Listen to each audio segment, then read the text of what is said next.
প্রতিশ্রুতি সরকার না পুরনো রাজনীতির পুনরাবৃত্তি, উন্নয়নের মুখোশ নাকি লুটের মহা উৎসব হবে? আসসালামু আলাইকুম হিন্দু ভাইদের আদাব। আজকে নিয়ে আসলাম বাংলাদেশ ঠিক কোন পর্যায়ে দাঁড়িয়ে, এই বিষয় নিয়ে আপনাদের সামনে আজকে আলোচনা করব। আপনারা সবাই কেমন আছেন একটু জানাবেন। প্রিয় দর্শক, বাংলাদেশ একটা ক্লান্তি সময়ের মধ্য দিয়ে নির্বাচন অনুষ্ঠান করেছিল। এই নির্বাচনে ভোট চুরি বা ভোট ডাকাতির মাধ্যমে যেটাই হোক, সরকার বিএনপি গঠন করছে। বিএনপি গঠন করার পর তারা একজন বিদ্রোহী প্রার্থীর লাশ দিয়ে রাজনীতি পুনরাবৃত্তি ঘটাইছে। এনসিপিতে ভোট দেওয়ার কারণে একটা নারীকেও ধর্ষণ করা হয়েছে।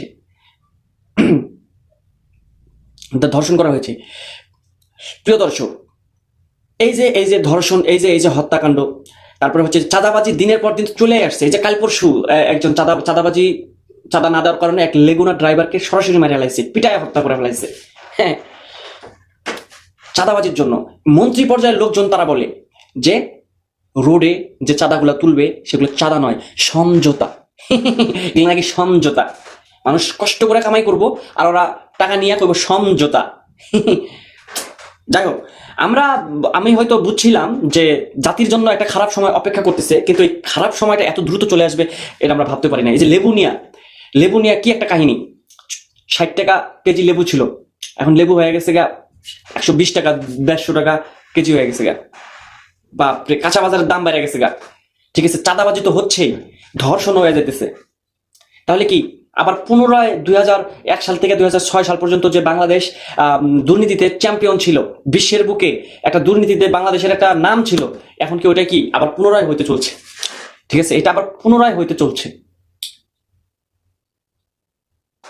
সুপ্রিয় দর্শক, আমরা জামাতে ইসলামকে ভোট দিছিলাম ঠিকই, কিন্তু জামাতে ইসলাম ভোট ধরে রাখতে পারে নাই, নিজের ভোট নিজে আদায় করতে পারেনি।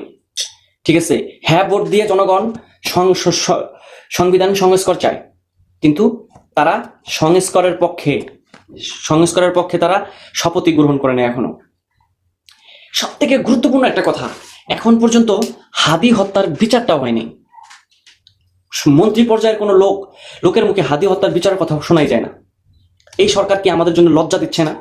হ্যাঁ, যে সরকার চাঁদাবাজি বন্ধ করতে পারে না, যে সরকারের একটা স্বেচ্ছাসেবক নেতা একটা দোকানের ভিতর ঢুকা দোকানদারের মনে করেন লাঠির উপর লাঠি আঘাত করে, হ্যাঁ, সেই সরকারকে জাতির জন্য লজ্জা না? ইতিমধ্যে আমরা শুনতে পেরেছি 200 কোটি 300 কোটি টাকার চাঁদা তোলা অলরেডি শেষ। 1996 সালে তত্ত্বাবধায়ক সরকার না দিয়ে যখন বিএনপি ইলেকশন করে, তার 3 মাসের মধ্যে সরকার পতন হয়েছিল। এই সরকার কি 3 মাসের মধ্যে পতন হইব?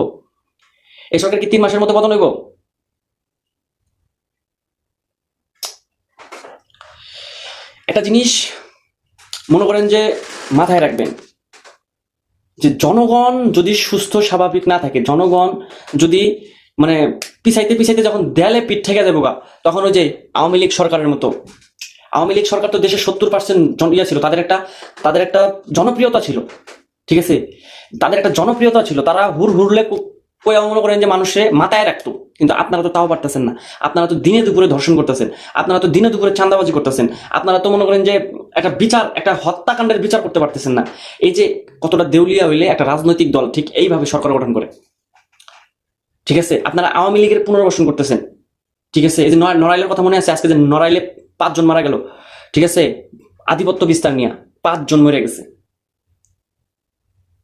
যে আপনারা কতটা দেউলিয়া হইলে এই যে ঠিক এইভাবে একটা সরকার গঠন করতে পারেন।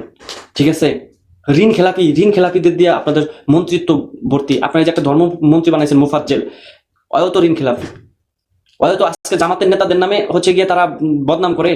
ঠিক আছে, জামাতের নেতারা নাকি ধর্মের দোহাই দিয়ে রাজনীতি করে। জামাতের কয়জন নেতা আছে ঋণ খেলাপি? আপনি ঋণ খেলাপি কেন?